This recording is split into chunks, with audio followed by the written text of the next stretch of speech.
پہلا سوال فرمایا کہ رہبر معظم نے اسرائیل کے بارے میں پیشن گوئی کی تھی کہ 25 سال میں یا 2025 تک نابود ہو جائے گا، نہیں 25 سال میں کہا تھا، اس وقت کس طرح دیکھتے ہیں؟ اس وقت بھی ہمیں سمجھ میں آ رہا تھا کہ انہوں نے جو 25 سال دیے وہ زیادہ ٹائم دیا۔ وہ بات آپ کو یاد ہے کس طرح کی تھی کہ انہوں نے کہا کہ بیان دیتے ہوئے فرمایا تھا کہ دشمن نے یہ جو ایٹمی معاہدہ کیا تھا اس کے بعد یہ کہا کہ ہم نے ایران کو 25 سال کے لیے روک لیا ہے۔ تو انہوں نے فرمایا کہ آپ یہ کہہ رہے ہیں کہ آپ نے ایران کو 25 سال کے لیے، آپ 25 سال بعد ہیں نہیں اصلا، انہوں نے اس طرح سے ارشاد فرمایا تھا۔ تو معاہدے کی کہانی تو 25 سال کیا 5 سال بھی نہیں چلی، معاہدہ تو ویسے ہی ختم ہو گیا، وہ الحمدللہ رب العالمین امریکہ نے خود ہی ختم کیا، اس سے جان چھوٹ گئی۔ اب باقی بچ گیا کہ وہ 25 سال رہیں گے یا نہیں رہیں گے، تو میں کہتا ہوں کہ تھوڑا سا مقابلہ کر لو۔ اگر خود امریکہ نہ ہو تو اسرائیل کے پاس خود کچھ ہے بچنے کے لیے؟ ہے کیا؟ اچھا جب امریکہ تھا تب بھی کیا حزب اللہ کو لڑ پائے؟ نہیں۔ فلسطینیوں سے لڑ سکے؟ وہ بھی نہیں لڑ سکے۔ اب یہ بھی نہ ہو اور خود امریکہ کی صورتحال، تو اب ان کے بقا کا امکان کتنے فیصد ہے؟ تو میں کہہ رہا ہوں 25 سال بہت زیادہ ہے۔ جو مجھے ابھی تک سمجھ میں آ رہی ہے، ہم لوگوں کے ذہنوں نے کچھ ایسی چیزوں کو دیکھنا ہوگا انشاءاللہ جو ہم نے نہیں، ہماری 3 نسلوں نے نہیں دیکھا ہوگا۔ اور کسی انسان کے لیے بہت سخت ہوتا ہے کوئی ایسی چیز دیکھے جو اس نے 3 نسل میں نہیں دیکھی تھی۔ یہ انسان کے ذہن کے اندر لمٹ ہے۔ جس طرح اگر آپ نے کوئی چیز نہ کبھی دیکھی ہو، نہ کبھی سنی ہو، نہ کبھی چکھی ہو، کوئی آپ کو بتائے یہ کیسی ہوتی ہے تو آپ نہیں سمجھ پا رہے۔ تو اسی طریقے سے سیاسی حادثات کے اندر ہوتا ہے کہ ہم کسی چیز کو 3 نسل سے دیکھ رہے ہوں تو ہم سمجھتے ہیں نہیں یہ نہیں ہوگا، نہیں الحمدللہ رب العالمین خدا وسیع ہے۔ تو ان کی صورتحال اس سے کہیں زیادہ نازک ہے جو انسان سمجھ پائے۔ اور اگر وہ جملے ہم اور آپ کو یاد ہوں جس میں مقاومت کے سربراہ نے فرمایا کہ یہ مکڑی کے جال سے بھی زیادہ کمزور ہے، تو انشاءاللہ بہت ساری چیزیں جو ظاہر ہو رہی ہیں کچھ اور ظاہر ہو جائیں گی۔ اگر اللہ نے چاہا تو ہم کسی اگلے پروگرام میں خود اسرائیل کے نظام پہ بھی گفتگو کر لیں گے کہ وہاں پہ کیا صورتحال ہے۔ بڑی اچھی صورتحال ہے وہاں پر بھی، جیسے سعودیوں کی حالت ہے، جیسے امریکیوں کی حالت ہے، وہاں پہ بہت زبردست صورتحال ہے۔ بہرحال اس کے اوپر انشاءاللہ کبھی اور بات کریں گے۔ انہوں نے پوچھا what happened to Daesh? Where did they disappear suddenly? اب مجھے پیچھے کا تھوڑا سا یاد دلانا پڑے گا۔ آپ لوگوں کو کچھ یاد ہے ایک زمانے میں جب یہ داعش کربلا اور نجف کے بہت نزدیک پہنچ گئے تھے، اور حتیٰ ہمارے مومنین کراچی میں گئے تھے، وہ کیا ہونے والا ہے کیا ہونے والا ہے، صحیح۔ اور ہم بار بار مختلف پروگرامز میں اس بات کو کہہ رہے تھے کہ بھائی داعش چند ہزار سے زیادہ نہیں ہے، ان کو بیلون کیا گیا ہے۔ الحمدللہ رب العالمین اس موقع پر مراجع اعظام نے فتویٰ جاری کیا، داعش کا معاملہ ختم ہو گیا۔ یہ جو سوال میں نے پوچھا نا داعش کہاں گئے، تو اپنے آپ سے پوچھو وہ تھے کتنے، جو اب آپ پوچھ رہے ہو کہ کہاں گئے، تھے کتنے؟ بہترین فیگرز میں جو ان کا نمبر لوگ بتاتے تھے 15,000 سے 25,000 بتاتے تھے، 15,000 سے 25,000۔ آپ کے سولجر بازار میں آبادی کتنی ہوگی؟ 15,000 25,000 ہوتے کتنے ہیں؟ ایک کونے میں ابھی بھی بیٹھے ہوئے ہیں، عراق کے ایک کونے کے اندر ابھی بھی بیٹھے ہوئے ہیں، شام کے اندر بھی کچھ حصے کے اندر ہے۔ تو وہ کوئی ایشو نہیں ہے، ان کی طاقت بیلون کی گئی تھی، ان کے ذریعے سے اہداف کو حاصل کرنے کی کوشش کی گئی تھی۔ ورنہ آپ خود تصور کرو اگر یہ مثال کے طور پر 25-30 لاکھ ہوتے، اگر یہ واقعاً 25-30 لاکھ ہوتے تو 30 لاکھ آدمی غائب ہو سکتے ہیں کیا؟ نہیں ہو سکتے، کبھی بھی نہیں ہو پائیں گے۔ کتنے مار لوگے آپ کہ ختم ہوں گے؟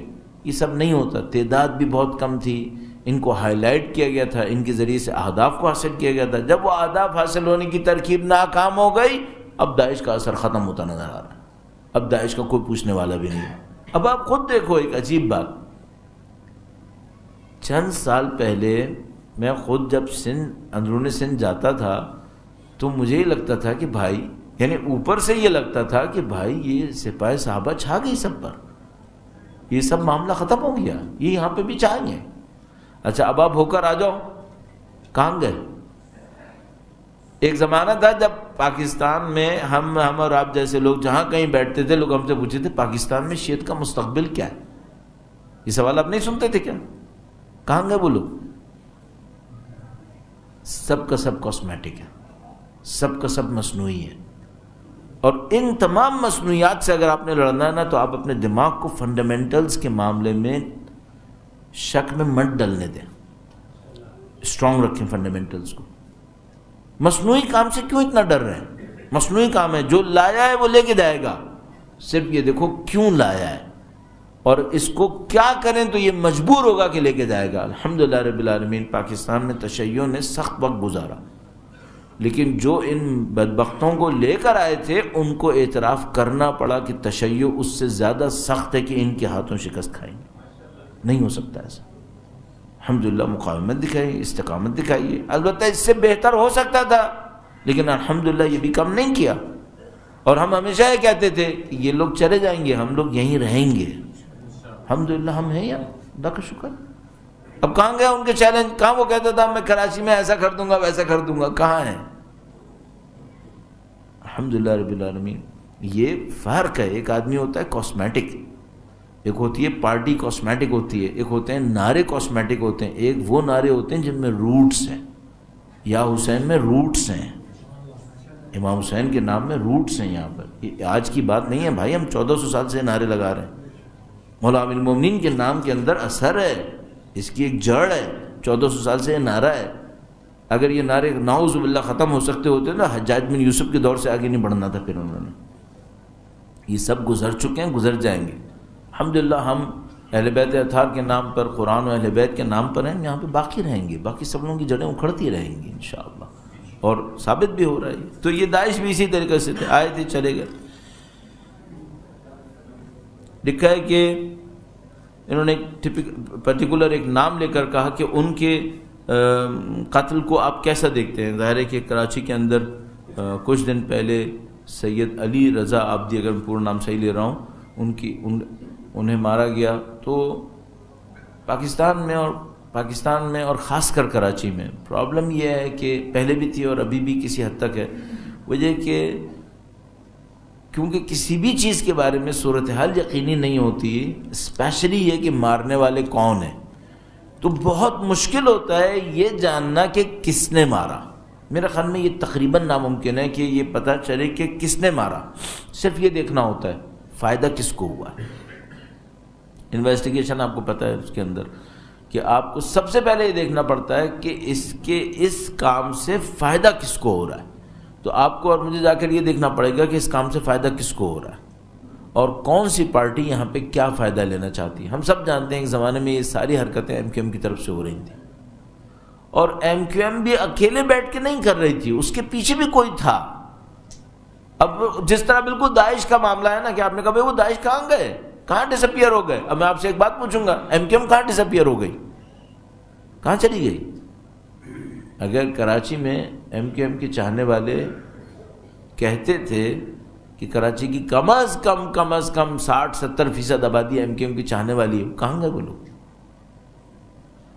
یہ سب چیزیں وہ ہیں جو ہمارے اور آپ کے سامنے اس طرح سے رکھی جاتی ہیں، اور جیسے ہی اس چھتری کا ارادہ تبدیل ہوتا ہے تو معاملہ کچھ اور۔ تو پاکستان میں تو ایک مشہور جملہ ہے مجھے کہ بھائی وہی لاتے ہیں وہی لے کے جاتے ہیں، وہی لے کر آتے ہیں وہی لے کے جاتے ہیں، جب ضرورت ہوتی ہے لے آتے ہیں، جب ضرورت ختم ہو جاتی ہے لے جاتے ہیں۔ جو کام 3 سال پہلے کیا وہ 15 سال پہلے نہیں ہو سکتا تھا، ہو سکتا تھا، کوئی ضرورت تھی جس کی وجہ سے رکھا ہوا تھا۔ اور سزا کون کھاتا ہے؟ عوام، بچے عوام کے مرتے ہیں۔ اب انسان کیا بولے بھائی، جو یتیم ہوئے ان کے باپ واپس آئیں گے؟ ان کو یہ یتیمی سالوں اٹھانی ہے۔ اب یہ مصیبت ہے، ظلم کے نظام میں یہ مصیبت ہے۔ لکھا the current government is apparently unable to take care of country, be it economy, finance or even the power, fuel, supply management. Where do you see this government in next 3-4 years? Governments کہیں نہیں جائیں گی، میرا اپنا ہی خیال ہے، governments باقی رہیں گی۔ میرا اپنے خیال ہے کہ وہ دور تبدیل ہو چکا ہے، میرا خیال ہے کہ جس میں حکومتیں بیچ بیچ میں چلی جاتی تھیں، میرا خیال ہے ایسا نہیں ہوگا۔ پارلیمنٹس شاید میرا خیال ہے کہ یہ اپنے تمام ادوار کو پورا کرتی رہیں گی۔ اب یہ مسئلہ ہے کہ حکومت کی مینجمنٹ کا کیا ہوگا، گورنمنٹ کی مینجمنٹ لوگوں کے ساتھ کیا ہوگا، تو بھائی مسئلہ پھر وہی ہے جو ابھی آپ کی خدمت میں عرض کیا، وہ یہ کہ مشکل یہ نہیں ہے کہ ہمارے ملک میں وزیر کون ہے، مشکل اس سے زیادہ گہری ہے، اور جب تک وہاں سے وہ حل نہیں ہوگی یہ معاملے سامنے سے حل نہیں ہو پائیں گے۔ تو میرا اپنے خیال ہے کہ ایشو یہ نہیں ہے کہ پاکستان میں گورنمنٹ کون سامنے آ کر کرے گا، اصل معاملہ یہ ہے کہ پیچھے رہ کے جو گورنمنٹ کر رہے ہیں وہ کب صحیح ہونا چاہیں گے، اور جب تک یہ دونوں پیسز صحیح کام نہیں کریں گے معاملہ حل نہیں ہوگا۔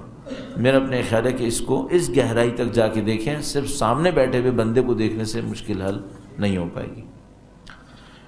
لکھا ہے بن سلمان کا کیا ہو سکتا ہے، جمال خشوگی کے معاملے میں کیا عالمی عدالت میں کیس جائے گا؟ بہت مشکل ہے کہ عالمی عدالت میں جائے، میرا اپنے خیال ہے عالمی عدالت میں نہیں جا پائے گا۔ ہاں یہ ہے کہ خود دنیا کے سامنے سعودی عرب کی پوزیشن کیا رہے گی اور سعودی عرب کی ویلیو کیا رہے گی، تو میں نے آپ کی خدمت میں چند منٹس پہلے عرض کیا کہ گلوبل اکانومی کے ڈائنامکس چینج ہوئے ہیں، اس ڈائنامک کے چینج ہونے کی وجہ سے آل سعود کا جو ریپوٹیشن تھا وہ ختم ہو جائے گا۔ یہ کہیں کہ جمال خشوگی کی وجہ سے بن سلمان ختم ہو جائے گا، نہیں ایسا نہیں ہوتا۔ بہت پہلے آپ کی خدمت میں عرض کیا تھا جب آرمی پبلک اسکول کا کیس ہوا تھا کہ ایک فنڈامنٹل کوسچن ہوتا ہے وہ یہ کہ یہ اس ٹائپ کے واقعات یہ پالیسی چینج کرتے ہیں یا پالیسی کے چینج کو ریفلیکٹ کرتے ہیں۔ تو یہ جو جمال کا کیس ہے یہ پالیسی شفٹ کو ریفلیکٹ کرتے ہیں، ان کی وجہ سے پالیسی چینج نہیں ہوتی۔ اس سے پہلے بندے نہیں مارے انہوں نے، کیا بہت مارے، اس سے زیادہ بربریت سے مارے ہوں گے، پوچھا تھا کسی نے ابھی تک نہیں۔ یہ ایونٹس پالیسی کی شفٹ کو ظاہر کرتے ہیں صرف، نہ کہ ان کی وجہ سے چینج آتی ہو۔ تو مسئلہ یہ نہیں ہے کہ وہ کیس عدالت میں جائے گا نہیں جائے گا، ممکن ہے چلا جائے ممکن ہے نہ جائے، اس سے کوئی فرق نہیں پڑے گا، دیکھنا پڑے گا فنڈامنٹلز کیا کہہ رہے ہیں۔ فنڈامنٹلز یہ کہہ رہے ہیں آل سعود کی حیثیت ختم ہو گئی ہے، اس وجہ سے چینج آ سکتا ہے۔ ہاں وہاں پہ ایک اور بہت بڑا مسئلہ ہے، وہی کہ آل سعود اگر جائے بھی تو ریپلیسمنٹ میں کیا ہوگا، یہ وہ خطرناک معاملہ ہے جو سب کے سامنے ہے، چاہے وہ امریکنز ہو چاہے حتیٰ اسلامی جمہوریہ ہو، اس کے سامنے بھی یہ معاملہ ہے کہ اگر آل سعود جائے گا تو پھر سعودی عرب کے اندر کیا ہونے والا ہے، اور یہ وہ جگہ ہے جو سخت مسئلہ ہے۔ اس کے لیے معاملہ صرف اتنا نہیں رہے گا کہ بن سلمان چلا جائے اور یہ سب چلے جائیں، نہیں، اس کے لیے بہت زیادہ آگے جا کے دیکھنا پڑے گا۔ دنیا میں جو بدترین سیاسی حالت ہے وہ ہے کیوس، افراتفری، جیسے ابھی لیبیا کے اندر ہے، کسی کا کوئی فائدہ نہیں ہے، صرف لٹیروں کا فائدہ ہوتا ہے۔ ایران بھی کبھی نہیں چاہے گا سعودی عرب میں کیوس آئے، کوئی مسلمان نہیں چاہے گا سعودی عرب میں کیوس آئے، اور یہ پلان کرنا پڑے گا کہ اگر سعودی عرب سے آل سعود چلے جاتے ہیں خود سعودی عرب میں کیا ہونے والا ہے۔ اپیرنٹلی یہ ہے کہ انہوں نے سسٹم ایسا بنایا ہے کہ اگر ہم نہ ہو تو کیوس ہو، اور یہ ہر ظالم کی طاقت ہوتی یہیں پر ہے۔ صدام حسین نے بھی یہی کیا تھا، کرنل قذافی نے بھی یہی کیا تھا، اور آل سعود نے بھی یہی کیا، اور سب تقریباً یہی کرتے ہیں کہ وہ بنا کے ایسا رکھتے ہیں کہ ہمارے جانے کے بعد آگ لگے پھر یہاں پر۔ اب اس کو کاؤنٹر کرنا ہوتا ہے اصل میں۔ بہت اچھا سوال 3 سال پہلے کا، پاکستان میں مومنین کا کیا مستقبل ہوگا؟ یہ تو میں نے ابھی تھوڑی دیر پہلے تبصرہ بھی کر دیا، لیکن اب تھوڑا سا اور اس کو ڈیپتھ دے دوں۔ ایک مسئلہ ہوتا ہے ہمارا وجود خطرے میں ہے یا نہیں ہے، نہ پہلے خطرے میں تھا نہ اب خطرے میں ہے، الحمدللہ ہم اس سے زیادہ بنیادی لوگ ہیں کہ ہمارا وجود ان باتوں سے خطرے میں، اس سے خطرے میں نہیں ہے۔ خطرہ کیا ہے؟ خطرہ یہ ہے کہ خدا نے ہمارے اوپر جو ذمہ داری دی تھی وہ ہم پوری کریں گے یا نہیں کریں گے۔ خدا نے کیا ہمیں زندہ رہنے کے لیے خلق کیا ہے؟ صرف جانور اتنے زندہ ہیں، ان میں کوئی کمی ہے؟ خدا نے انسان کو صرف زندہ رہنے کے لیے خلق نہیں کیا ہے۔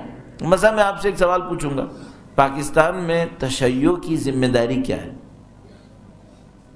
یہ کہ پاکستان کے اندر پیسہ زیادہ بنے یہ تشیع کی ذمہ داری ہے؟ نہیں، میرا نہیں خیال۔ یہ تو دنیا کا ہر مادہ پرست انسان کر رہا ہے، اس کی ہماری کیا ذمہ داری ہے پھر؟ اور اس سے بھی زیادہ پھر آپ اور فنڈامنٹل جا کر آپ اپنے آپ سے سوال پوچھیں کہ وہ یہ کہ جب امام تشریف لائیں گے تو کیا صرف یہ ہوگا کہ انڈسٹریز گروتھ کریں گی؟ روڈز پکی ہو جائیں گی، عمارتیں بڑی ہو جائیں گی، شہر خوبصورت ہو جائیں گے، اس کے لیے امامت تشریف لاتی؟ نہیں. سب سے بڑا ہدف کیا ہوتا ہے؟ انسانوں کو انسان بنانا، انسانوں کو اس آخرت کے لیے تیار کرنا جہاں پہ زندگی اصل زندگی ہے. نہیں کہہ رہے دنیا کو نظر انداز کرنا، لیکن دنیا بالآخر آخرت کے لیے پل ہے، اس سے زیادہ اس کی کوئی حیثیت نہیں. اصل معاملہ وہاں پر ہے.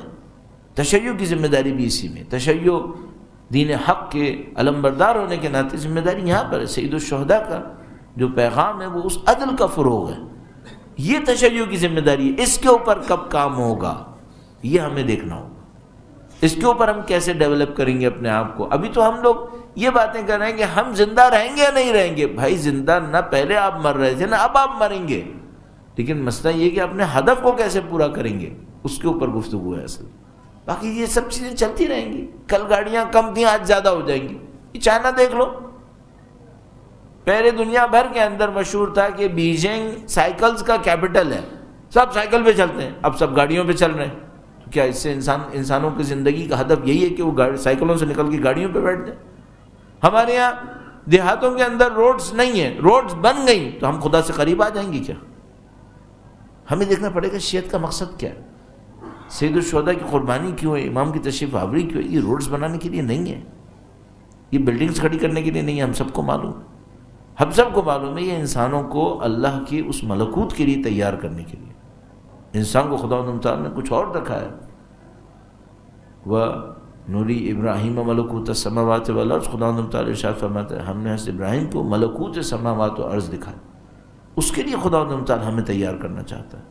اس خاطر ہم سے کہتا ہے کہ تم لوگ اپنی تیاریاں کرو. اِنَّا لِلَّهِ وَإِنَّا إِلَيْهِ رَاجِعُونَ. دنیا صرف ایک لانچ ہے، چھوٹی سی ایک اسٹے ہے. اس کے بعد پھر جو اصل مقصد ہے، اصل وطن ہے انسان کا، وہ آخرت میں داخل.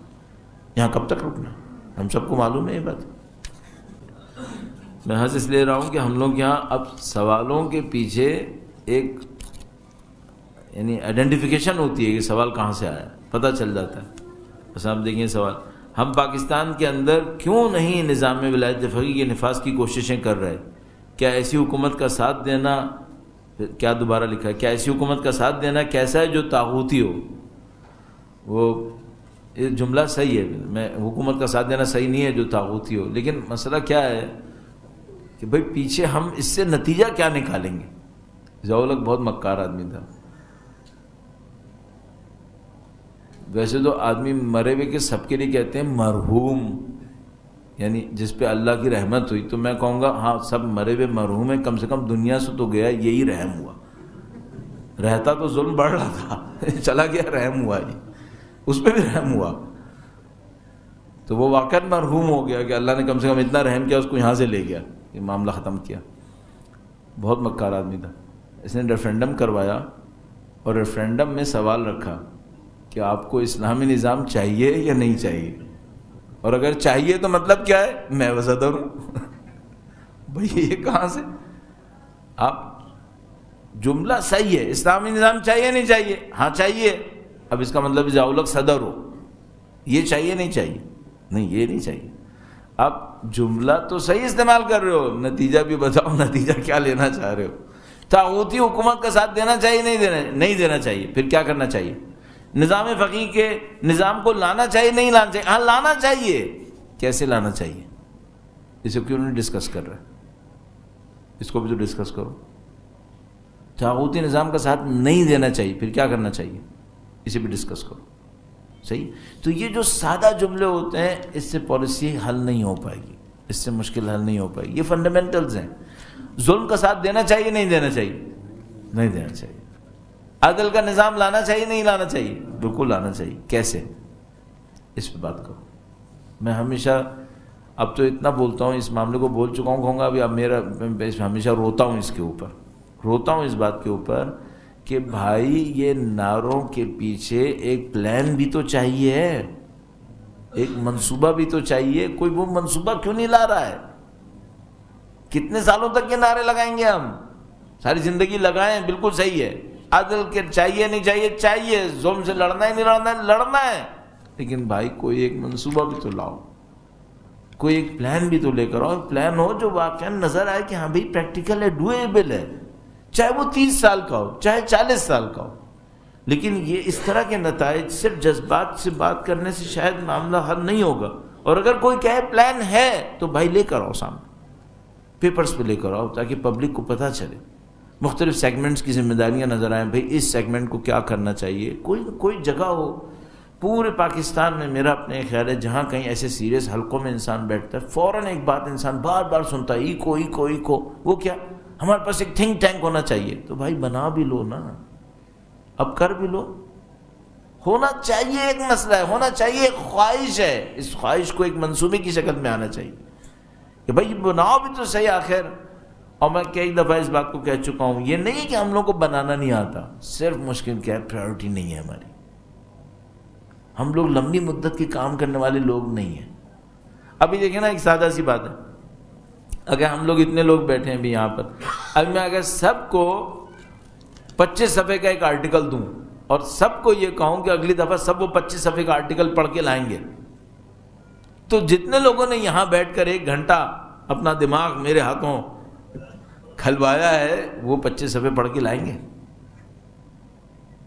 یہ پرابلم ہے، یہ ہم سب کی پرابلم ہے. اب میں نے ایک نسخہ بنایا ہوا ہے، کوئی بھی میرے سامنے منصوبہ لے کر آتا ہے نا کہ صاحب میں ایک پلان لے کر آیا ہوں، بہت زبردست منصوبہ ہے، میں کہتا ہوں ہاں سناؤ. وہ سناتا ہے، میں بھی سنتا رہتا ہوں چونکہ میں مثلا ٹائم دے چکا ہوں تو مجھے ٹائم دینا ہے. اب میں سنتا رہوں گا اور آخر میں اس سے کہتا ہوں بھائی یہ منصوبہ بہت زبردست ہے، تم صرف ایک کام کرو، اسے لکھ کے لے آؤ. 80% لوگ تو یہیں غائب ہو جاتے ہیں، نہیں آتے واپس. اچھا میں کیوں کہتا ہوں کہ لکھ کر لے کر آؤ؟ تاکہ میں اس کو بھگا دوں؟ نہیں، میں کہتا ہوں لکھ کر لے کر آؤ تاکہ تم کو پتہ چلے کہ تمہارا منصوبہ ہے کیا اصلاً. جب انسان لکھتا ہے نا تو پھر اس کو نظر آتا ہے کہ بھائی جو میں کہہ رہا ہوں وہ کیا ہے. تقریریں کرو، نعرے لگاؤ، چلاؤ، وہ سب کام آسان ہے، ایک باقاعدہ منصوبہ بنا کے لاؤ نا، تو پھر پتہ چلتا ہے. ہمارے بہت اچھے ایک دوست، وہ ایک دفعہ ایک مجھ سے، یہ لطیفے مانند واقع ہوتے ہیں انسان کی زندگی میں، اچھے ہوتے ہیں، اس سے سیکھنے کو ملتا ہے. وہ ایک دفعہ میرے پاس آیا کہ نہیں صاحب میں نے ایک منصوبہ بنایا ہے، بہت زبردست منصوبہ ہے، اس سے ملک ہماری قوم کی تقدیر بدل جائے گی. میں کہا وہ ماشاء اللہ لے کر آئیں، آپ کچھ لکھ کر لے کر آنا. کہنے لگا ہاں میں لکھ کر لے گا، میں نے پریزنٹیشن تیار کی بہت اچھی. میں نے کہا ٹھیک ہے. ان میں بہت اچھے دوست ہیں، میں ان کو پسند کرتا ہوں. وہ کبھی سنے تو یہ نہ سمجھے کہ میں ان کا مذاق اڑا رہا ہوں، نہیں میں ان کا مذاق نہیں اڑا رہا ہوں، میں بتا رہا ہوں کام کیسے ہوتا ہے صحیح. تو انہوں نے کہا میں پریزنٹیشن بھی بنا کے لا رہا ہوں. میں نے کہا بہت اچھا ہے. وہ پریزنٹیشن بھی آ گئی. اب پریزنٹیشن میں نے ان سے پوچھا یہ پلان ہے کیا؟ انہوں نے کہا یہ پلان ہے ملک میں، قوم میں خمس کو استعمال کرنے کا. اچھا میں ویسے اینٹینا کھڑے ہو گئے. میں نے کہا بھائی یہ تو معاملہ بڑا خطرناک ہے. تو میں نے کہا نہیں کم سے کم منصوبہ تو سننا چاہیے نا. اب وہ منصوبہ آ گیا سامنے، پریزنٹیشن آ گئی. میں نے کہا بھائی یہ پلان شروع کہاں سے ہوگا؟ انہوں نے پہلا جملہ ایک لکھا ہوا تھا، میں آپ کے ساتھ شیئر کر رہا ہوں. پہلے جملے میں لکھا تھا جتنے لوگوں کے پاس خمس کی اجازت ہیں ان سب کو مراجع اعظام کینسل کر دیں. میں نے کہا بھائی ایسا ہے، یہ پلان پہلی لائن میں ختم ہو گیا ہے. یہ پلان اب بتاؤ یہ کیسے ہو سکتا ہے یار؟ اچھا انہوں نے کہا یہ اس وجہ سے ہوگا کہ یہ جو ہو رہا ہے یہ غلط ہو رہا ہے، یہ ہم جا کے ثابت کریں گے مراجع کے سامنے جو ہو رہا ہے یہ غلط ہو رہا ہے. تو میں نے ان سے کہا کہ اچھا وہ یہ کہیں گے کہ جو 25 سال سے میں ایک آدمی کو جانتا ہوں وہ تو غلط کر رہا تھا اور تم جو ابھی آئے ہو تم صحیح کرو گے ابھی، کیسے تم پہ اعتماد کریں گے؟ خیر وہ تھوڑی دیر لگی یہ سمجھانے میں کہ بھائی یہ پلان صحیح نہیں ہے، اس کو کچھ اور طریقے سے شروع کرو، شاید ہو جائے صحیح، ایسے نہیں ہوتا. تو منصوبہ بنانا بہت امپورٹنٹ ہے. اس میں بار میں آپ کا بہت وقت لے رہا ہوں، اب اس کو ختم کرتے ہیں. درود بھیجے گا محمد و آل محمد.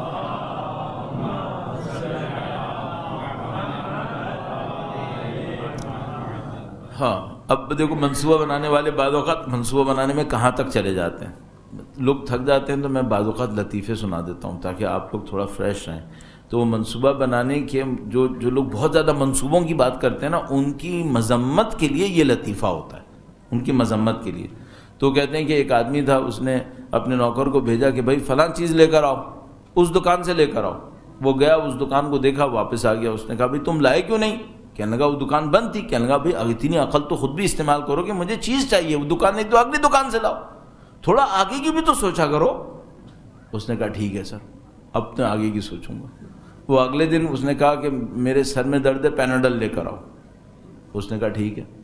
اور وہ بہت آگے کی سوچ کر تھوڑی دیر میں واپس آیا تو اس نے دیکھا بھائی ایک لائن آ رہی ہے.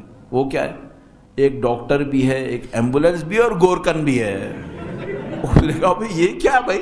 کہنے لگا میں نے سوچا کہ اگر سر میں درد زیادہ ہوگا تو ڈاکٹر بھی چاہیے ہوگا, پھر شاید درد بہت زیادہ ہو گیا تو ایمبولینس بھی, اگر مر گئے تو بالآخر گورکن بھی تو چاہیے ہوگا. تو میں لمبا منصوبہ بنا کے آیا ہوں.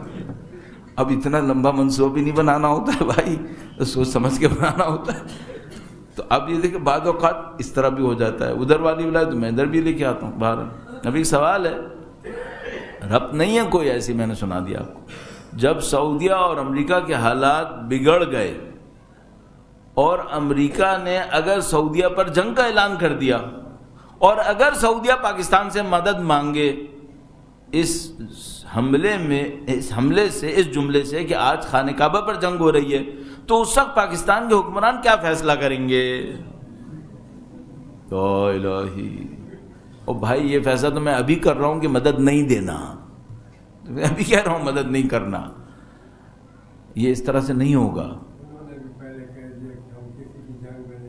شریک نہیں ہوں گے. یہ بھی اچھا ہے کہ کاش یہ پہلے ہی سوچ دیتے 30 سال تک جو اپنے آپ کو افغانستان میں کھپایا ہے وہ نہیں کھپانا پڑتا. وہ بھی امریکہ کی جنگ تھی باہر. تو یہ اس طریقے سے نہیں ہوگا کہ امریکہ سعودی عرب پہ حملہ کر دے گا, اور یہ تعلقات بگڑنے کا مطلب یہ نہیں ہوتا ہے. دنیا اس سے زیادہ مکار ہے کہ وہ اس طرح سے حرکتیں کریں گے, سعودی عرب پہ حملہ کریں گے. اصل ایک آپ کو جملہ شاید یاد ہو, ایک زمانے میں باتیں ہونی تھی امریکہ پاکستان پہ حملہ کر دے گا. تو کسی نے ہم سے اسی طرح پروگرام میں پوچھا تھا, تو میں نے اس کو کہا تھا نہیں, امریکہ کو پاکستان میں حملہ کرنے کی ضرورت نہیں ہے, جو وہ چاہتا ہے وہ ہم خود ہی دے دیتے ہیں. جنگ تو اس سے کرتے ہیں جو وہ منع کر رہا ہو. تو بھائی اگر حالات بہت خراب ہوں گے تو سعودیہ ویسے ہی امریکہ کے سامنے ڈھیر ہو جائے گا, وہ اتنا ریزسٹ نہیں کریں گے کہ سعودی عرب کے اوپر امریکہ کو حملہ کرنا پڑ جائے گا. ایسے نہیں ہوتا. اچھا, صحافی کے معاملے کو ایران نے کیوں زیادہ ہائی لائٹ نہیں کیا؟ اللہ اکبر, اتنا ہائی لائٹ کیا کہ اب ایران میں کچھ لطیفے بن گئے. اتنا ہائی لائٹ کیا ایران نے صحافی کے معاملے کو, اتنا کہ اب لطیفے بن گئے. میں ابھی کچھ دن پہلے ایک لطیفہ پڑھ رہا تھا, ایرانی فارسی میں لکھا تھا. اس میں لکھا تھا کہ اب تاریخ میں اگلے نسلوں میں یہ سوال آئے گا کہ جمال خشوگی کو کیوں قتل کیا گیا. تاریخ میں ایگزامینیشن میں سوال آئے گا, اتنا زیادہ ہائی لائٹ کیا ہے. ہائی لائٹ کرنے والی بات بھی تھی, لیکن تھوڑا سا پولیٹیکل ایشو بھی ظاہر ہے کہ تھا اس میں. سب نے ہائی لائٹ کیا اس کو. انہوں نے لکھا کہ ایران نے معاملے کو کیوں زیادہ ہائی لائٹ نہیں کیا, جبکہ مصنوعی طور پر ہی صحیح امریکہ اور یورپ نے اس کیس کو عالمی سطح پہ اٹھایا. نہیں, ایران میں بہت اٹھایا گیا ہے, بہت زیادہ اس کے اوپر بات ہوئی ہے. ہم لوگوں کو اصل میں یہ پتہ نہیں ہوتا زیادہ تر کہ ایران میں ہو کیا رہا ہے. ہمارے میڈیا میں ان کی خبریں آتی نہیں ہیں, اور ایرانیوں کے ساتھ ایک مشکل ہے کہ ان کا انگلش کا کام بہت ہی کمزور ہے, اور ہماری یہ مشکل ہے کہ ظاہر ہے ہمیں فارسی ہر ایک کو نہیں آتی جس کو پتہ چلے کہ بھائی وہاں پہ ہو کیا رہا ہے. تو ہم لوگ تقریباً ایک اس میں, اب وہ کسی سے میں نے پوچھا کہ اس نے کہا کہ ایران نے فلاں کام میں کیوں حصہ نہیں لیا. تو میں نے کہا کہ اچھا اب یہ بتائیں کہ آپ کو یہ کیسے پتہ چلا کہ ایران نے حصہ نہیں لیا؟ انہوں نے کہا میں نے ڈاؤن میں تو نہیں پڑھا. اب بھائی ڈاؤن تھوڑی دنیا ہے ساری, کہ ڈاؤن میں آئے گا تو یہ کیا بات ہوئی. تو ہماری ذہن کی محدودیت ہے کہ ہم سوچ رہے ہیں میری آنکھوں کے سامنے خبر آئے, پہلے ایئر وے میں ٹکٹ چلتا ہوا نظر آئے تو پھر مجھے پتہ چلے گا. نہیں, ایسے نہیں ہوتا ہے. دنیا میں بہت ساری چیزیں ہو رہی ہوتی ہیں, ہمیں سمجھ میں نہیں آتی. امریکہ کا شام سے فوجیں بلانا یہ شکست ہے یا ایران کے لیے نیا جنگی محاذ کھولنے کا راستہ ہے؟ میرا اپنے خیال یہ شکست ہے, واضح شکست ہے. ہاں, وہ یہ چاہتے ہیں کہ کیوس مچے, وہ یہ چاہ رہے ہیں کہ کیوس مچے. وہ چاہ رہے ہیں ٹرکی اور ایران ایک دوسرے کے سامنے آ جائیں. وہ یہ چاہتے ہیں کہ ترکی اور شام کی حکومت ایک دوسرے کے سامنے آ جائے. وہ اپنے آپ کو پل آؤٹ کر رہے ہیں, ہیپیزرڈ پل آؤٹ, اور ڈیلیبریٹ کیوس مچانا چاہ رہے ہیں. یہ ایک سازش ہوتی ہے, ہمیشہ بہت آسان کام ہوتا ہے, اور وہ یہ ہے کہ آپ کو ایسی افراتفری مچا دیتے ہیں جس میں آپ کے لیے غلط کام کرنا آسان ہو جائے. وہ فارسی میں ایک محاورہ استعمال کرتے ہیں, کہتے ہیں جب پانی میں مٹی زیادہ ہو تو سمجھ میں نہیں آتا مچھلی کس نے چرائی, مچھلی کہاں گئی. تو اتنا گرد آلود کر دو فضا کو کہ پتہ نہ چلے ہم نے کیا ڈرامہ کیا. تو ممکن ہے یہ داعش کو بچانا چاہتے ہوں, ممکن ہے چاہتے ہوں یہاں پر جنگ ختم نہ ہو, کسی نہ کسی طرح چلتی رہے, ممکن ہے کردیوں کے ذریعے سے کوئی کام کرنا چاہتے ہوں, بہت ساری چیزیں ممکن ہیں. لیکن یہ کنفرم ہے کہ ان کا پہلا منصوبہ ناکام ہو چکا ہے. پہلا منصوبہ یہ تھا کہ داعش کے ذریعے سے بات بڑھے گی اور ایران اور عراق اس کے ذریعے سے شکست کھائیں گے, لیکن بحمدللہ رب العالمین وہ پہلا منصوبہ یقیناً ناکام ہوا ہے. تو یہ شکست کی علامت ہے. لکھا ہے کہ 1-2 دن پہلے رہبر معظم نے امریکیوں کو بیوقوف اور پاگل قرار دیا. کس طرف اشارہ ہے؟ ہاں, اگر کوئی مثلا آج کوئی کہے امریکی پاگل ہیں، مثلا اگر کوئی کہے، البتہ اس طرح نہیں فرمایا تھا جس طرح سے انہوں نے لکھا ہے بہرحال، لیکن بہرحال اگر کوئی کہے تو میں کس کو کہوں گا؟ میں کہوں گا یقیناً ٹرمپ کو کہہ رہے ہوں گے وہ ہے اس قسم کا، پوری دنیا اس کو کہہ رہی ہے، اس کا امریکی خود کہہ رہے ہیں۔ ابھی جو امریکہ کے اندر یہ جو شٹ ڈاؤن ہوا ہے، اس پہ ابھی میں کہیں اسٹیٹسٹکس پڑھا تھا، مجھے ریئل فگر یاد نہیں آ رہی، لیکن بہت ہیوج نمبر تھا، مور دین 50% تھا، جس میں امریکن کہہ رہے ہیں کہ ہاں یہ ذمہ دار ہے۔ اس کا بیہیویئر ایسا ہے، نان سیریس بیہیویئر ہے، اور البتہ یہ مجھے معلوم ہے کہ لانے والے نان سیریس نہیں ہیں، یہ آدمی ہے اس طرح کا، لیکن میں آپ کی خدمت میں پہلے شاید اس کے بارے میں عرض کر چکا ہوں کہ یہ میڈ مین ایک پالیسی ہے جس کے تحت سامنے ایک آدمی کو رکھا جاتا ہے جو دیوانہ نظر آتا ہے، اور لوگوں کو اس بات سے ڈرایا جاتا ہے کہ یہ آدمی انسرٹن ہے، یہ کچھ بھی کر سکتا ہے، تاکہ لوگ اس سے ڈریں اور اس کے پیچھے اپنے اغراض و مقاصد کو حاصل کیا جائے۔ تو یہ ٹرمپ مین نہیں ہے، ٹرمپ ایک کیریکٹر ہے جو سامنے ہے، لیکن پیچھے والوں کو دیکھنا پڑے گا وہ کیا چاہ رہے ہیں۔ ایران کے اندر کی سیاست کے بارے میں آپ کا کیا نظریہ کہنا چاہیے، زاویہ ہے؟ ایران بھی ایک ملک ہے، اس کے اندر بھی اچھے لوگ ہیں، اس کے اندر بھی برے لوگ ہیں، اس کے اندر بھی ڈفرینس آف اوپینین ہے، اس کے اندر بھی کرپشن ہے، اس کے اندر بھی پاکیزہ لوگ موجود ہیں۔ ایران کوئی دنیا سے باہر نکلا ہوا ملک نہیں ہے، ہاں نظام اچھا نظام ہے، اس کے پاس پروپورشنلی ہم سے بہت بہتر لیڈرز ہیں الحمدللہ رب العالمین، انہوں نے محنت کی اپنی آبادی کے اوپر، آبادی بھی ان کی ایجوکیشن اور کچھ معاملوں میں ہماری آبادی سے بہتر ہے، یہ سب باتیں ہیں، لیکن اس کے باوجود ایران ایک ملک ہے، اس کے اندر اچھا برا سب کچھ ہوتا ہے، بس اس کے اندر کرپشن نہیں ہوتا کیا؟ بہت کرپشن ہے، بلینز آف ڈالرز کا کرپشن ہے وہاں پر، جس سے وہ لوگ خود پریشان ہیں، ان کی جان عذاب میں آئی بھی ہے اس سے، اور انہوں نے ہینگ بھی کیا، ابھی آپ جانتے ہیں 3-4 لوگوں کو ہینگ کر چکے ہیں مختلف ناموں سے، کوئی ایک سلطان سکوں کا ہے، کوئی ایک سلطان پتہ نہیں قسطوں کا ہے، کس کے سلطان بیٹھے ہیں وہاں پہ جن کو ہینگ کیا انہوں نے، تو وہاں پر یہ سب چیزیں ہوتی رہتی ہیں، لیکن میں نے آپ کی خدمت میں پہلے عرض کیا تھا وہ یہ کہ ہمیں جو سب سے بڑا اطمینان ہے وہ اس کے نظام سے ہے، الحمدللہ رب العالمین، یہ جو نظام ڈیولپ ہوا امام خمینی کے ذریعے سے، اس میں طاقت، اچھے برے لوگ ہر جگہ ہوتے ہیں، ایران میں الحمدللہ بہت مضبوطی ہے نظام کے حوالے سے۔ کیا ایسی صورتحال بن سکتی ہے کہ بین الاقوامی سطح پر، بین الاقوامی طور پر نظام ولایت فقیہ کے زیر اہتمام ایسی کوشش کی جائے کہ جو آپ نے کہا کہ اگر ہم بحیثیت پاکستانی غلط فیصلوں کو کرنے کے بجائے ایسے فیصلے کریں جو آپ نے بتائے ہیں؟ کیا مطلب؟ بعض اوقات انسان پورا جملہ پڑھنے کے بعد سمجھ نہیں پاتا ہے اس میں سوال کیا ہوا آخر، میں دوبارہ اس کو دیکھتا ہوں، میرا اپنے خیال ہے جو لب لباب مجھے سمجھ میں آ رہا ہے وہ یہ کہ ولایت فقیہ کے نظام کے تحت ایک ایسا فورم ہو اور اس فورم کے تحت مختلف ملکوں کے لوگ صحیح فیصلے کر سکیں۔ تو اگر بات یہی ہے تو میں آپ سے ایک بات عرض کرنا چاہوں گا، تھوڑی سی تکلیف دہ بات، وہ کیا ہے؟ 1980 میرا خیال میں 82 یا 83 کا ڈاکومنٹ میں ایک پڑھ رہا تھا، ایک امریکن اسکالر تھا، اس نے حزب اللہ کے بارے میں ایک ڈاکومنٹ لکھا تھا، اور وہ پتہ نہیں کہاں سے گھومتے گھومتے ہمارے ایک ٹیچر تھے، وہ انہوں نے کورس کے طور پر، کورس مٹیریل کے طور پر اس آرٹیکل کو استعمال کیا ہوا تھا، تو اس کے اندر اس نے اسیسمنٹ کی تھی، میرا خیال میں 83 کی بات ہے شاید یہ آرٹیکل، یا اسی کا زمانہ ہوگا 82 83 84، اس سے زیادہ پرانا نہیں ہوگا۔ تو اس میں اس نے اسیسمنٹ کی تھی کہ یہ جو حزب اللہ ہے اس کے اپنے ریسورسز کتنے ہیں اور باہر سے کتنے آتے ہیں، تو ظاہر ایران ان کو اسسٹ کر رہا تھا، ایران کچھ پیسہ دیتا تھا، کچھ حزب اللہ خود جنریٹ کرتی تھی۔ اچھا یہ 82 یا 83 84 کے قریب اس کا آرٹیکل تھا۔ اچھا اسی بندے کا ایک آرٹیکل میں نے 90s میں بھی پڑھا، اس میں بھی اس نے حزب اللہ پہ اپنے کمنٹس دیے ہوئے تھے، اور اس 90s والے آرٹیکل میں اس نے کہا کہ حزب اللہ نے اپنی پلاننگ کے ذریعے سے ایکویشن چینج کر لی ہے۔ تو اس نے لکھا تھا 80s کے ارلی 80s میں کہ 20% حزب اللہ اپنے ایکسپینسز کو خود جنریٹ کرتی ہے اور 80% ایرانی اس کو مدد کر رہے ہوتے ہیں، اور 90s میں آ کر اس نے کہا کہ اب بالکل گیم ریورس ہو چکا ہے، حزب اللہ انڈیپینڈنٹ ہے، مور دین 80% خود جنریٹ کرتے ہیں، ہارڈلی 10-15% باہر سے آ رہے ہوتے ہیں۔ صحیح؟ میں آپ سے پوچھوں گا ہم شیعہ جو پاکستان میں، ہم بھی ایسے ہی ہیں؟ اس کو میں افسوسناک صورتحال میں کہتا ہوں، ہم لوگ ہمیشہ بیساکھیوں کے انتظار میں بیٹھے رہتے ہیں۔ نظام ولایت فقیہ میں نے آپ کی خدمت میں عرض کیا، اس کا ہونا بہت ضروری ہے، اس کی حمایت بہت ضروری ہے، لیکن آپ جب پاکستان میں خود مستقل طور پہ مضبوط ہوں گے، اپنے پاؤں پہ کھڑے ہوں گے، تو آپ زیادہ اچھا مدد کر سکیں گے، نہ کہ آپ ان بیساکھیوں کا انتظار کریں کہ کوئی ہمیں آ کر مدد کر رہا ہوگا۔ یہ اپنے پاؤں پہ کھڑے ہونے کی کوشش کریں۔ اگر سپورٹ چاہیے بھی ہو تو ایک عرصے تک چاہیے ہونی چاہیے، اس کے بعد ہمیں اپنے آپ کو مستقل ہو جانا چاہیے۔ اب آپ ایک بے ڈھنگی سی مثال دوں گا آپ کی خدمت میں، مثلا فرض کریں، تو اتنی بے ڈھنگی بھی نہیں ہے، بلکہ میں نے دماغ میں چینج کر لی تاکہ آپ کو بے ڈھنگا پن زیادہ نہ لگے، اس وجہ سے میں نے دماغ میں چینج کر لیا وہ۔ تو وہ ہوا یہ کہ مثلا ایک بچہ ہے، وہ گریجویشن کر رہا ہے، تو اپنے ماں باپ سے پیسے لے گا یا نہیں لے گا؟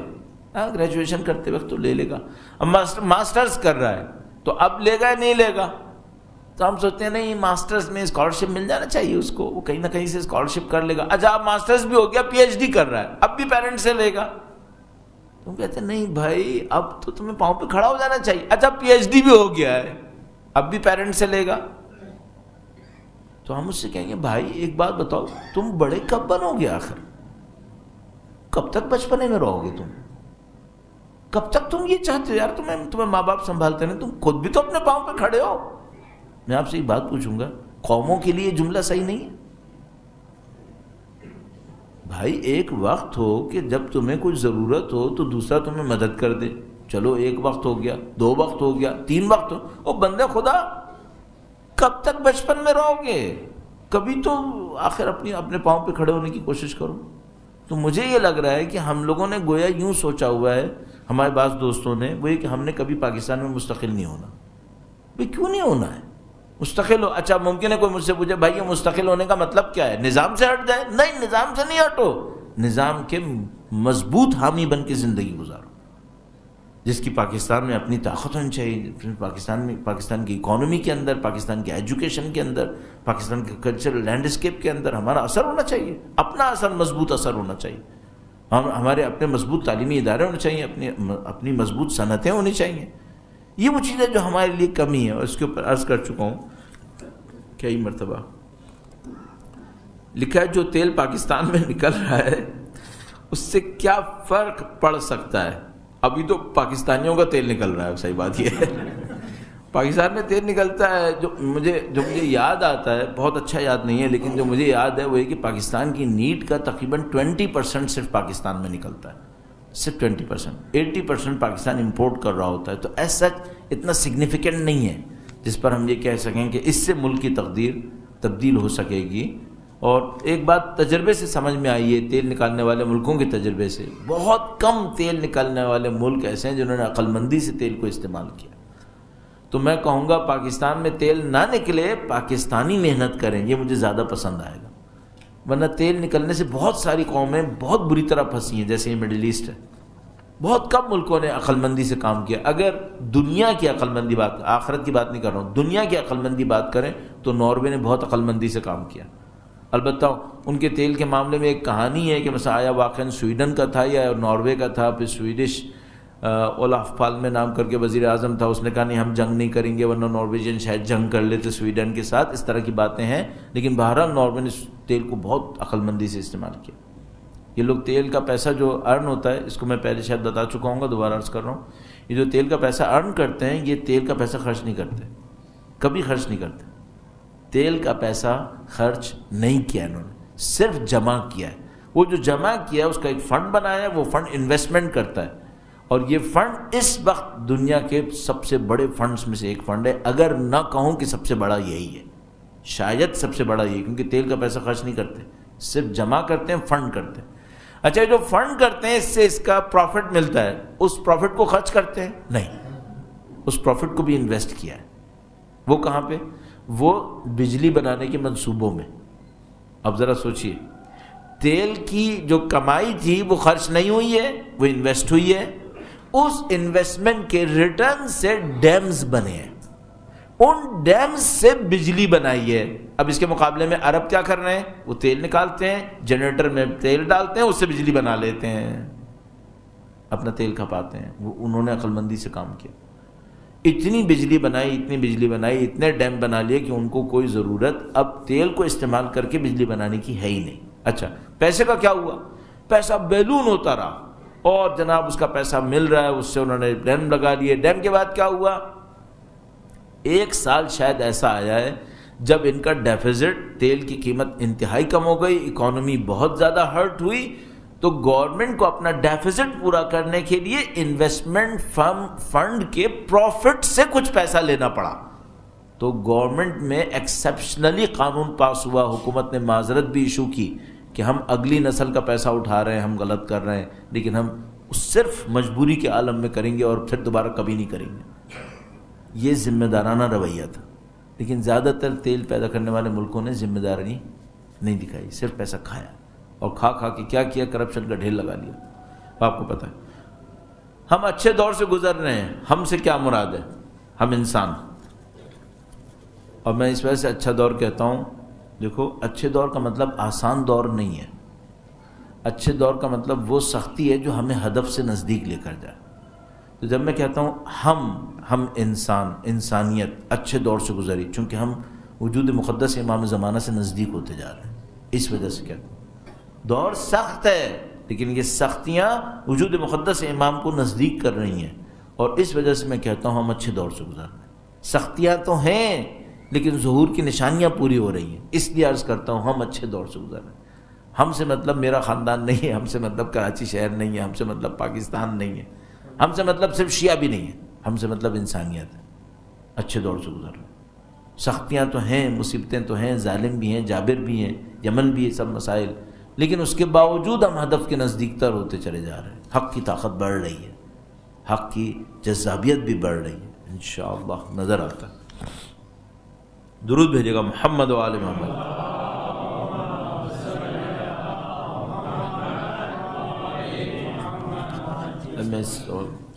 میں ایک سوال کو چھوڑ کے آگے بھیجا رہا ہوں. اگر معاشی بحران کے لیے امداد نہ لیں تو اور کیا ممکنہ حل ہے؟ اس کو تو میں نے ایڈریس کر لیا تھا.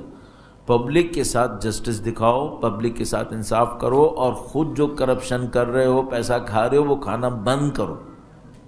یہ کیا صورتحال ہے کہ ایک خاص گروپ ہو پاکستان کے اندر, اس کے پاس پریویلیجز کا ڈھیر لگ جائے اور عوام بنیادی ترین ضرورتوں سے محروم رہ جائے. یہ غلط ہے, اس کو توڑنا چاہیے. اور یہ میں نے عرض کیا, اس کو توڑنے کے لیے اپنے نفس سے جنگ لڑنی پڑتی ہے, سب سے بڑی مصیبت یہاں پر.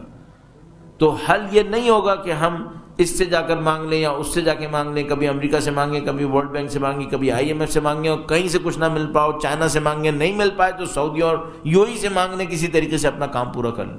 نہیں, اس سے بڑھ کے سوچنا چاہیے. میں بہت معذرت کے ساتھ ایک مثال اس طرح سے دوں گا. مثلا فرض کریں میں اپنا گھر چلا رہا ہوں, اپنی فیملی چلا رہا ہوں, اور جناب علی میرے ابا زندہ تھے, میں ان سے مانگتا رہا, پھر خدا نہ کرے والد کا انتقال ہو گیا. اب میں نے کہا میں کس سے مانگوں, تو میں چلو چچا سے مانگ لیتا ہوں. یہ صحیح ہے؟ اپنے پاؤں پہ کھڑے ہو, اپنے قوم کے اوپر محنت کرو. صحیح ہے, کچھ وقت محنت ہوگی, اس کے بعد بالآخر رزلٹ ملے گا, اور ہمارے سامنے دنیا میں اتنی مثالیں موجود ہیں. تو یہ مانگنے کے مقابلے میں یہ کہ لکھا ہے جن کو آپ استاد کرپشن کہہ رہے ہیں ان کا بھی نمبر بظاہر متوقع ہے. آپ کا کیا خیال ہے؟ میرا خیال ہے کہ ان کا نمبر متوقع ہے, لیکن ایک گیم چل رہا ہے, وہ یہ کہ 2 قدم آگے جاتا ہے, 2 قدم پیچھے آتا ہے. یہ گیم چل رہا ہے. اچھا, 2-3 اس کے بارے میں آئیڈیاز ہو سکتے ہیں, لیکن میرا اپنے خیال ہے جو مجھے سمجھ میں آتا ہے وہ یہ کہ جو بھی اس گیم کو رن کر رہا ہے اس نے نواز شریف کے ساتھ بھی یہی کیا تھا. وہ 2 قدم آگے جاتا تھا, پھر 2 قدم پیچھے آتا تھا, پھر دکھاتا تھا شاید ڈیل ہو گئی, پھر دکھاتا تھا شاید ڈیل نہیں ہوئی. میرا اپنے خیال ہے ان کے ساتھ اسٹوری ریپیٹ ہو رہی ہے. اور اینڈ آف دا ڈے جو مجھے لگ رہا ہے وہ یہ کہ جو بھی پیچھے سے یہ گیم کر رہا ہے وہ لوگوں کی نفسیات سے کھیل کر ان کے دماغ کو اس تبدیلی کے لیے تیار کر رہا ہے تاکہ ری ایکشن نہ آئے. اور انہوں نے اس کام کو نواز شریف کے معاملے میں اتنی خوبصورتی سے کیا کہ کوئی ری ایکشن نہیں آیا. ان کے ساتھ بھی وہ یہی کرنا چاہ رہے ہیں کہ اس خوبصورتی سے اس کام کو کیا جائے, کبھی آگے کبھی پیچھے, کبھی چھوڑ دیا کبھی رکھ لیا, اور ایک دن آئے کہ بہرحال پھنس گئے اور کوئی بلوا بھی نہیں ہوا. میرے خیال میں کام ہوشیاری سے ہو رہا ہے. اگر آپ دیکھیں تو کراچی میں MKM کے ساتھ بھی یہی ہوا ہے, بہت کام ہوشیاری سے ہوا, کوئی ری ایکشن نہیں آیا. تو ٹیم اسٹرانگ ہے, اپنا کام کر رہی ہے, میرا اپنے خیال ہے. لیکن میں نے عرض کیا سب سے بڑی مشکل اس ڈیپتھ کی ہے جو میں نے آپ کی خدمت میں عرض کی ہے. کچھ دنوں میں سعودی ولی عہد کا دورہ پاکستان متوقع ہے، آپ کیسے دیکھ رہے ہیں اس دورے کو؟ میں نے اس کے بارے میں جو کچھ عرض کیا تھا ان کی امداد لینے کے بارے میں، وہ اسی کے لیے عرض کیا تھا کہ بھئی اگر وہ آئے اور اس نے اتنا پیسہ آگے بھیج دیا یا کم سے کم خبریں بھیج دی ہیں تو وہ کیا چاہ رہا ہے؟ یہاں پہ اس کو عزت ملے، مت دو عزت، کم سے کم پاکستانی عوام اس کو عزت مت دے۔ اور مجھے یقین ہے پاکستان کی عوام کے دلوں میں کوئی محبت نہیں ہے اس کے لیے۔ یہ سمجھ اگر ہم میں سے کچھ لوگ ممکن ہے یہ ہوں کہ جو کہہ رہے ہوں کہ مولانا 6 ارب مل گیا، کچھ دیر کے لیے خاموش ہو جاؤ، ویسے ہی جا رہا ہے وہ مر جائے گا۔ بھائی تم ظالموں کے خلاف خاموشی مت اختیار کرو۔ ان بدبختوں نے 30 سال میں ہمیں اچھی چیزیں نہیں دی ہیں جو اب ہم توقع کریں کہ یہ ہمیں اچھی چیزیں دینے والے ہیں۔ اب مجھے نہیں معلوم یہ کیا دے گا اور کس طرح دے گا اور جو دے گا اس کا کیا حشر ہوگا، لیکن میرا اپنے خیال ہے ہماری ڈیوٹی ہے کہ ہم اس کے خلاف آواز اٹھائیں کہ آدمی صحیح نہیں ہے، اس کا یہ ظلم ہے، اور اس ظلم کے ہوتے ہوئے پاکستان کی اس حکومت کو بھی یہ سمجھنا چاہیے، کسی نہ کسی طریقے سے ہمیں بھی سمجھانا پڑے گا، اس کو سمجھنا چاہیے کہ بھائی تم یہ جو مصنوعی راستے تلاش کر رہے ہو پاکستان کو بے اصطلاح نجات دلانے کے، ان مصنوعی راستوں سے کوئی ملک نہیں بچا، اس طرح کسی ملک کو ترقی نہیں ملی۔ ایک سوال ہے جس کو میں اگلی دفعہ کے لیے اٹھا کے رکھ رہا ہوں۔ In media there are news of good relationship between Iran and Taliban. How much authentic news is it and how you see it؟ انشاءاللہ اگلی دفعہ اس بات کے اوپر اللہ نے چاہا تو عرض کریں گے۔ بہت شکریہ آپ حضرات کا۔ آخر میں شب جمعہ ہے، اتنی ڈھیر ساری ہم نے باتیں کی وہ علیحدہ، اور انہی کو ان باتوں کو اس طرف بار بار میں نے لے جانے کی کوشش کی کہ دیکھو یہ ساری کام اس لیے ہو رہے ہیں کہ ہمیں عدل چاہیے تاکہ امام تشریف لائیں۔ ہمارا مقصد مادی ترقی پر اپنے آپ کو خوش کرنا نہیں ہو سکتا، اگر ہو بھی تو مصنوعی ہے، پھر ہم ایک اور مصنوعی کام کر رہے ہوں گے۔ تو یہ سب کس لیے؟ یہ سب اس لیے انسان اپنے آپ کو ایک اور دنیا کے لیے تیار کرے۔ انسان کا مستقبل اس دنیا میں رہنا نہیں ہے، تو جہاں رہنا ہے اس کے لیے تیار کرے، اور عدل بھی اسی لیے ضروری ہے۔ انشاءاللہ شب جمعہ تمام مرحومین کی مغفرت کے لیے، ارواح کی بلندی کے لیے، بالاخص امام خمینی جن کے واقعاً ہم مرہون منت ہیں، انہوں نے ہمیں اسلام سکھایا، انہوں نے ہمیں اہل بیت کی صحیح تعلیمات سے روشناس کرایا، تمام